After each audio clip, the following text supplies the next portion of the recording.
ایک انہوں نے پوچھا سالگرہ کی شرعی حیثیت کیا ہے؟ دیکھیں سالگرہ کی شرعی حیثیت مباح ہے، یعنی نہ گناہ نہ ثواب،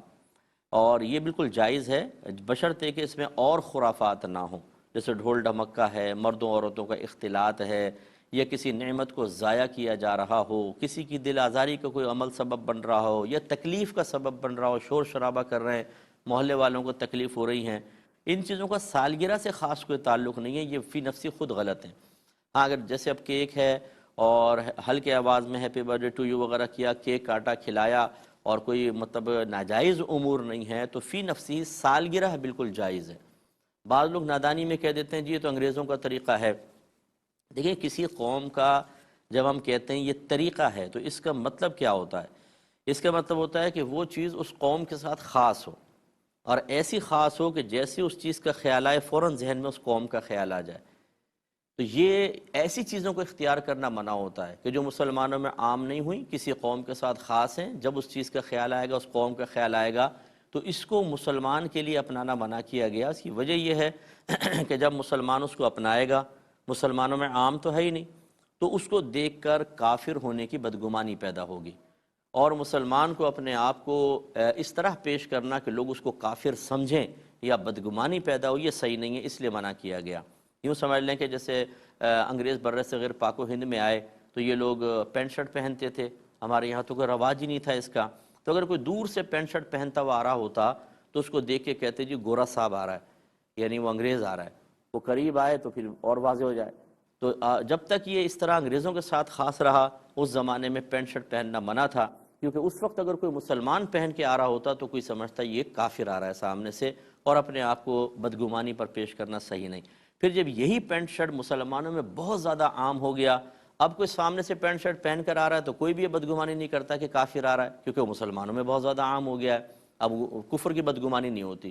ایسے ہی سالگرہ کا مسئلہ ہے کہ یہ گھر گھر پھیل چکا ہے، سب لوگ مناتے ہیں سالگرہ، کوئی بھی ایسا نہیں ہے کہ آپ سالگرہ منائے جا رہی ہو تو آپ کے ذہن میں خیال ہے شاید یہ کرسچن فیملی ہے، شاید کوئی یہودی فیملی ہے یا ہندو فیملی ہے، ایسا کوئی خیال نہیں آتا، مسلمانوں میں عام ہو چکا ہے، لہٰذا اب سالگرہ منانے میں شرعاً کوئی حرج نہیں۔ باقی خرافات تو منع ہے، وہ اس میں نہیں، شادی میں بھی منع ہے کہ شادی بیاہ سنت ہے، لیکن اگر خرافات ہوں تو خرافات کو ختم کیا جائے گا، وہ غلط ہے، نہ کہ شادی کو منع کر دیا جائے، ایسی سالگرہ کا مسئلہ ہے۔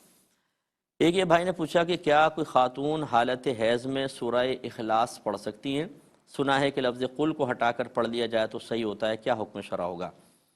دیکھیں اصل اصول یہ ہے کہ جب کوئی ہماری بہن حالت حیض میں ہوں تو وہ قرآن کو قرآن کی نیت سے نہیں پڑھ سکتی۔ ہاں اگر قرآن کو دعا کی نیت سے پڑھ سکتی ہیں، جیسے ربنا آتنا فی الدنیا حسنۃ وفی الآخرۃ حسنۃ وقنا عذاب النار، یہ دعا کے طور پہ پڑھتے ہیں، حالانکہ آیت بھی ہے۔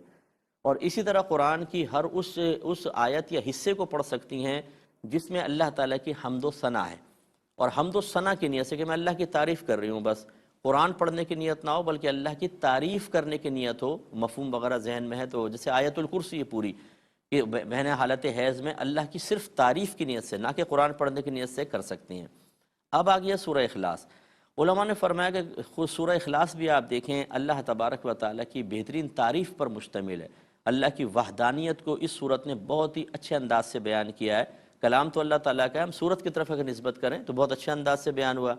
تو اب کیا ہماری بہنیں سورہ اخلاص کو اللہ تعالیٰ کی فقط تعریف کی نیت سے پڑھ سکتی ہیں؟ یہ سوال تھا۔ تو لہٰذا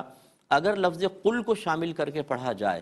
تو پھر چاہے وہ لاکھ تعریف اور حمد اور ثنا کی نیت کریں، لیکن لفظ قل سے اس کا قرآن ہونا متعین ہو گیا، کیونکہ اللہ تعالیٰ نے قرآن میں قل تو کوئی تعریفی جملہ تو نہیں ہے، اس کا مطلب یہ قرآن ہی پڑھ رہی ہیں، اب چاہے نیت کچھ بھی کریں وہ قرآن ہی کہلائے گا، تو منع ہوا۔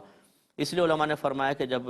سورہ اخلاص کو کوئی حائضہ بہن اللہ تعالیٰ کی حمد و ثنا کی نیت سے پڑھیں تو لفظ قل کو ہٹا دیں، جب لفظ قل ہٹ گیا اب وہ پوری صورت جو ہے صرف تعریف اور ثنا پر مشتمل ہے، تو اب اس کا پڑھنا بالکل جائز ہوگا۔